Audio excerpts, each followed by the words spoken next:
Hello बच्चों, आप सभी का स्वागत है आपके अपने यूट्यूब चैनल चंद्रिका लेक्चरर में। और आज इस वीडियो में हम देखेंगे जो जेक बोर्ड ने जारी किया मॉडल क्वेश्चन पेपर 2025-26 से टेंथ क्लास के लिए यहाँ पर हिंदी का।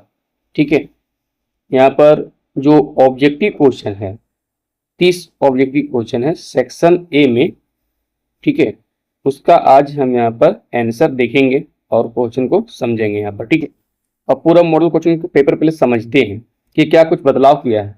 24 अगर 25 यहाँ देखा जाए, 25-26 यहाँ देखा जाए तो क्या बदलाव हुआ? कोई बदलाव नहीं हुआ है। ठीक है, 52 क्वेश्चन है इसमें टोटल, कुल प्रश्नों संख्या 4 खंड है। और 24-25 का अगर मॉडल क्वेश्चन पेपर उठाया जाए तो वहां भी तुमको वैसा ही मिलेगा। ठीक है, और हम यूट्यूब पर देखते हैं ये बदलाव होगा वो बदलाव, इतना वीडियो बनता है कुछ कहने की नहीं। अरे होगा, होने दीजिए, कोई दिक्कत नहीं है। हम अगर पूरा तैयारी मेरा फुल बुक का रहेगा, एनसीईआरटी का पूरा मेरा पकड़ रहेगा एनसीईआरटी पर, तो कोई दिक्कत नहीं है। आराम से हम फाइनल जब एग्जाम होगा वहाँ क्वेश्चन देगा सब बना सकते हैं। अगर हम मैथ का पूरा बुक बना लेते हैं शुरू से लास्ट तक, ठीक है, तो हमें क्या ऐसे वैसे क्या किताब से बाहर नहीं जाएगा कहीं, बस ये याद रखना। ठीक है, इसलिए हम उतना फालतू फालतू वीडियो नहीं बनाते कि ये नहीं होगा ये होगा। इसमें क्या है, पढ़ाइए। मॉडल क्वेश्चन पेपर आया उसको सोल्यूशन कर दीजिए, बहुत काफ़ी है। फिर आप चैप्टर वाइज पढ़ा दीजिए, ऑब्जेक्टिव हो या सब्जेक्टिव हो, पूरा समझाइए, वही काफ़ी है। ठीक है, तो मॉडल क्वेश्चन जो पेपर यहाँ पर लिखा हुआ है 25-26 के लिए, कक्षा 10th, यहाँ विषय हिंदी ए, पूर्णांक 80, 20 नंबर प्रैक्टिकल रहेगा, समय 3 घंटे दिया गया है। यहाँ पर सेक्शन 4 रहेगा। ठीक है, जरा समझ लेते हैं मॉडल क्वेश्चन पेपर को हम। तो यहाँ पर टोटल 52 प्रश्नों की संख्या रहेंगी और सेक्शन ए में 30 वो ऑब्जेक्टिव रहेगा। ठीक है, 1 अंक निर्धारित है प्रत्येक क्वेश्चन का, तो 30 अंक यहाँ हो गया। फिर सेक्शन बी में 2 अंक निर्धारित है प्रत्येक प्रश्न, 8 क्वेश्चन रहेगा, 6 बनाना है तो 12 अंक यहाँ हो गया खंड। सेक्शन सी में 39-46 लघु उत्तरीय प्रश्न है, यहाँ हमें क्या करना है, 3 अंक निर्धारित है यहाँ पर। ठीक है, 6 प्रश्न बनाना है यहाँ पर, प्रत्येक प्रश्न का मान 3 अंक है, तो 8 क्वेश्चन रहेगा यहाँ पर, तो 18 अंक यहाँ हो गया। लास्ट आपका सेक्शन डी है जो इसमें 6 क्वेश्चन रहेगा। ठीक है, सेक्शन डी में 6 क्वेश्चन रहेगा, 4 को बनाना है, प्रत्येक प्रश्न का मान जो है 5 अंक का है। ठीक है, दीर्घ उत्तरीय प्रश्न है ना, इसलिए तो 5 20 20 यहाँ हो गया। अब 20 12 18 30 जोड़ोगे ना 80 आ जाएगा आपका। 20 नंबर स्कूल से आपका हो गया, बस कंप्लीट है। जरा देख लेते हैं इस वीडियो में हम जो है ऑब्जेक्टिव क्वेश्चन सेक्शन ए का ही कंप्लीट करेंगे यहाँ पर। ठीक है, ओके, नेक्स्ट वीडियो में हम जो है बाकी जो क्वेश्चन बचा हुआ है उसका हल, उसका उत्तर दे देंगे हम यहाँ पर। ठीक है, तो चलिए देख लेते हैं यहाँ पर क्या करा। आप पठित बोध है पहले, और निम्नलिखित गद्यांश को ध्यानपूर्वक पढ़कर पूछे गए प्रश्नों के उत्तर देना है यहाँ पर। ठीक है, और पहले हम बता रहे हैं कि गद्यांश को आप अच्छे ढंग से पढ़िए, कोई दिक्कत नहीं।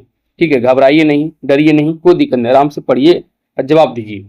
एग्जाम में अगर फाइनल में बैठ रहे हैं ना, बस मस्ती से बैठिए एकदम, कोई टेंशन फ्री। देखिए कैसे बने, कैसे ना बनेगा आपका क्वेश्चन से। ठीक है, सब क्वेश्चन का आंसर आप देंगे। यहाँ पर है, पुस्तकें मनुष्य की सबसे अच्छी मित्र होती है, बात सही है। वे हमें ज्ञान, प्रेरणा और मनोरंजन प्रदान करती है। पढ़ने की आदत न केवल हमारी शब्द संपदा को बढ़ाती है बल्कि हमारी सोच को भी गहराई देती है। आज के डिजिटल युग में लोग मोबाइल, कंप्यूटर पर अधिक समय बिताने लगे हैं, जिससे पढ़ने की आदत धीरे धीरे कम हो रही। यदि हम प्रतिदिन थोड़ा समय पुस्तकों के साथ बिताएं तो यह हमारी मानसिक क्षमता को बढ़ाने में मदद करेगा और हमें जीवन में सही निर्णय लेने की क्षमता भी प्रदान करेगा। पढ़ने से हमारी कल्पना शक्ति का विकास होता है और हम नए विचारों को अपनाने के लिए तैयार रहते हैं। पढ़ लिए यहाँ पर। अब यहाँ पर क्वेश्चन है, पहला क्वेश्चन है, पुस्तकों को मनुष्य का सबसे अच्छा मित्र क्यों कहा गया है। यहाँ पर तो वे हमें धन देती, गलत। वे यात्रा में साथ रहती, गलत। वे हमें खेल सिखाती, गलत। देखो ऑप्शन जो है ना, खा यानी बी, वे हमें ज्ञान, प्रेरणा और मनोरंजन देती है, तो ऑप्शन ए बी यहाँ पर सही करेंगे। नेक्स्ट, डिजिटल युग में पढ़ने की आदत कम होने का क्या कारण है। ठीक है, तो इसका है कि लोग अपना अधिकतर समय मोबाइल और कंप्यूटर पर बिताने लगे हैं, ठीक है, जिनके कारण पढ़ने की आदत कम होने का यही कारण है, ठीक है, पढ़ नहीं रहे लोग, किताब को समय नहीं दे रहे, रीडिंग नहीं दे रहे हैं, ठीक है। तो ऑप्शन बी यहाँ पर सही होंगे। नेक्स्ट, प्रतिदिन पुस्तकों के साथ समय बिताने से क्या लाभ होता है? तो मानसिक क्षमता का विकास होता है और निर्णय लेने की योग्यता बढ़ती है, ठीक है, तो पहला ऑप्शन सही होंगे। नेक्स्ट, ज्ञान शब्द का पर्यायवाची गद्यांश के अनुसार कौन सा है? ज्ञान का, ठीक है, तो ज्ञान यहाँ पर पुस्तक, खेल, तकनीक से नहीं, पर्यायवाची शब्द की बात हम करें तो शिक्षा हो जाएगा यहाँ पर, ठीक है। ज्ञान शब्द का पर्यायवाची गद्यांश के अनुसार पूछा है यहाँ पर, तो जो लास्ट ऑप्शन है ना, यहाँ चौथा ऑप्शन सही होंगे यहाँ पर। नेक्स्ट, निम्नलिखित पद्यांश को ध्यान पूर्वक पढ़कर पूछे गए प्रश्नों के उत्तर देना है। पर्वत कहता शीश उठाकर तुम भी ऊंचे बन जाओ, सागर कहता है लहराकर मन में गहराई लाओ। समझ रहे हो क्या कहती है? उठ उठ गिर गिर तरल तरंग, भर लो अपने दिल में मीठी मीठी मेरी दुल उमंग। पृथ्वी कहती है धैर्य न छोड़ो, कितना ही हो सिर पर भार, नभ कहता है फैलो इतना, ढक लो तुम सारा संसार। अब देखिए क्वेश्चन यहाँ पर, कविता प्रकृति संदेश में सागर से कवि हमें क्या सीख लेने पाते हैं? किससे? सागर से, ठीक है, तो सागर से यहाँ पर हो जाएगा मन में गहराई लाना है। देखता है सागर कितना गहराई होता है, तो मन में क्या लाना हमको? गहराई लाना है, ठीक है। देखो सागर कहता है लहराकर मन में गहराई लाओ, है ना यहाँ पर। चलिए, तो ऑप्शन यहाँ पर बी जो होगा मन में गहराई लाना है। नेक्स्ट, कविता में पर्वत का संदेश क्या है? पर्वत हमें क्या कहता है? तो पर्वत हमें कहता है कि ऊंचाई और महानता पाना। देखते हैं पर्वत कितना ऊंचा होता है, ठीक है, तो ऊंचाई और महानता पाना है। नेक्स्ट, सागर कहता है लहरा कर, यहाँ सागर किस गुण को अपनाने का संदेह देता है? लहरा कर, ठीक है, तो यहां पर हो जाएगा गहराई से, किससे? गहराई से। नेक्स्ट, उठ उठ गिर गिर तरल तरंग किस जीवन स्थितियों का प्रतीक है यहाँ पर?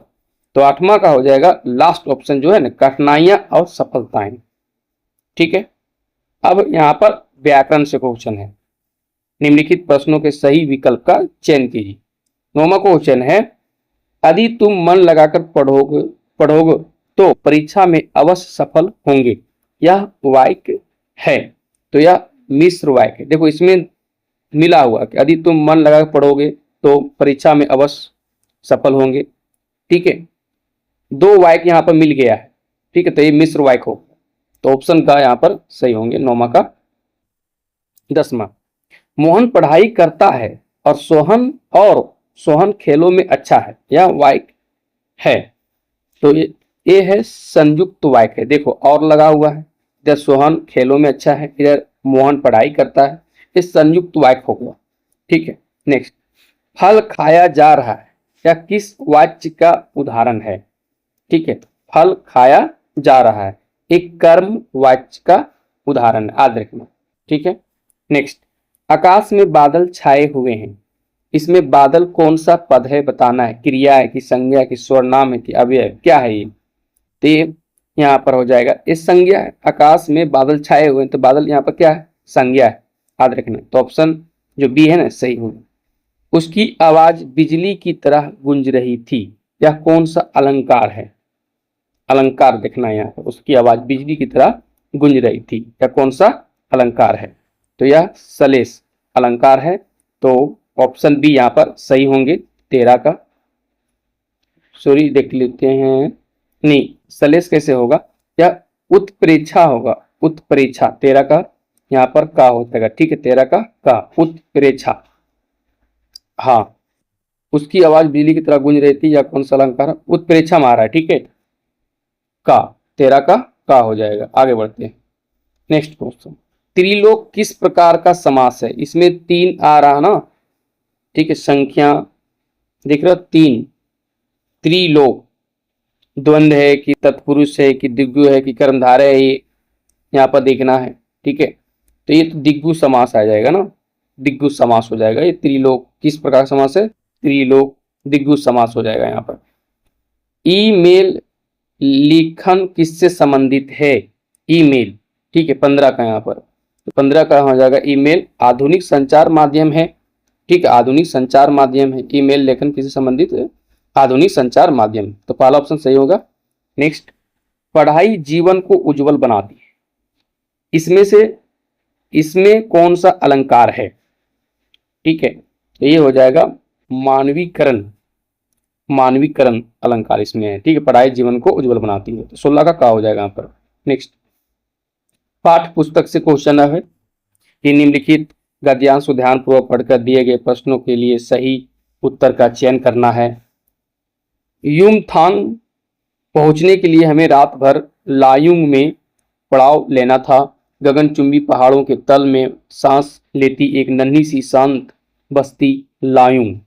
सारी दौड़ धूप से दूर जिंदगी जहां निश्चित सो रही थी, उसी लायुंग में हम ठहरे थे। तिस्ता नदी के तीर पर बसे लकड़ी के एक छोटे से घर में मुंह हाथ धोकर मैं तुरंत ही तिस्ता नदी किनारे बिखरे पत्थरों पर बैठ गई थी। सामने बहुत ऊपर से बहता झरना नीचे कल कल बहती तिस्ता में मिल रहा था, ठीक है। मध्यम मध्यम हवा बह रही थी, पेड़ पौधे झूम रहे थे, गहरे बादलों की परत ने चांद को ढक रखा था। बाहर परिंदे और लोग अपने घरों को लौट रहे थे। वातावरण में अद्भुत शांति थी। मंदिर की घटियों की सी घुंघरुओं की रुनझुनाहट सी आंखें अनायास भर आई। अब क्वेश्चन यहाँ पर है कि लायुंग किस प्रकार की बस्ती बताई गई है? तो यहाँ पर हो जाएगा शांत और नन्ही, ठीक है, शांत और नन्ही। नेक्स्ट, उपर्युक्त गद्यांश में वातावरण की शांति की तुलना किससे की गई है? तो ये है मंदिर की घंटियों और घुंघरुओं की रुनझुनाहट से। तो ऑप्शन का यहाँ पर सही होगा। नेक्स्ट, निम्नलिखित पद्यांश को ध्यानपूर्वक पढ़कर दिए गए प्रश्नों के लिए सही उत्तर का चयन करना है। तुम्हारी यह दंतुरित मुस्कान मृतक में भी डाल देगी जान। धूली धूसर तुम्हारे एगात, छोड़कर तालाब मेरी झोपड़ी में खिल रहे जल जात। परस पाकर तुम्हारा ही प्राण, पिघलकर जल बन गया होगा कठिन पाषाण, ठीक है। क्वेश्चन है मृतक में भी डाल देगी जान का क्या अर्थ है? ठीक है, तो इसका हो जाएगा हताश और निराश व्यक्ति में खुशी ला देना, नहीं कि मरे हुए को जिंदा कर देना, ठीक है, ये मत मानना। हारे हुए को जिंदा, हारे हुए को जिता देना, माँ बाप का काम आसान करना, ये नहीं। हताश और निराश व्यक्ति में खुशी ला देना। ऑप्शन सी यहाँ पर सही होंगे। धूली धूसर तुम्हारे एगात, पंक्ति में गात का अर्थ है, तो पंक्ति में गात का अर्थ होता है शरीर, ठीक है, याद रखें। निर्देश, निम्नलिखित प्रश्नों के सही विकल्प का चयन करें। भोलानाथ किसको देखकर सिसकना भूल जाते थे? अपनी माता को, अपने पिता को, कि खेल के साथियों को, अपने भाइयों को? बहुत अच्छा एक कहानी है, ठीक, भोलानाथ वाला। तो 21 का यहाँ पर हो जाएगा खेल के साथियों को। 21 का खेल के साथियों को सिसकना भूल जाते थे। भोलानाथ किसको देखकर सिसकना भूल जाते थे? खेल के साथियों को, ठीक है। तो 21 का यहाँ पर गा होगा, तो अपनी माता को देख लेना, ठीक है, का तो गा हो सकता है, ठीक है। उद्धव कृष्ण का कौन सा संदेश लेकर आए थे? तो ये आया था योग संदेश, ठीक है, योग संदेश। तो गा ऑप्शन यहाँ पर सही होंगे। नेक्स्ट, राम लक्ष्मण परशुराम संवाद में किस रस की प्रमुखता है? तो ये हो जाएगा वीर रस की, वीर रस की प्रमुखता है। राम लक्ष्मण परशुराम संवाद में किस रस की प्रमुखता है? वीर रस।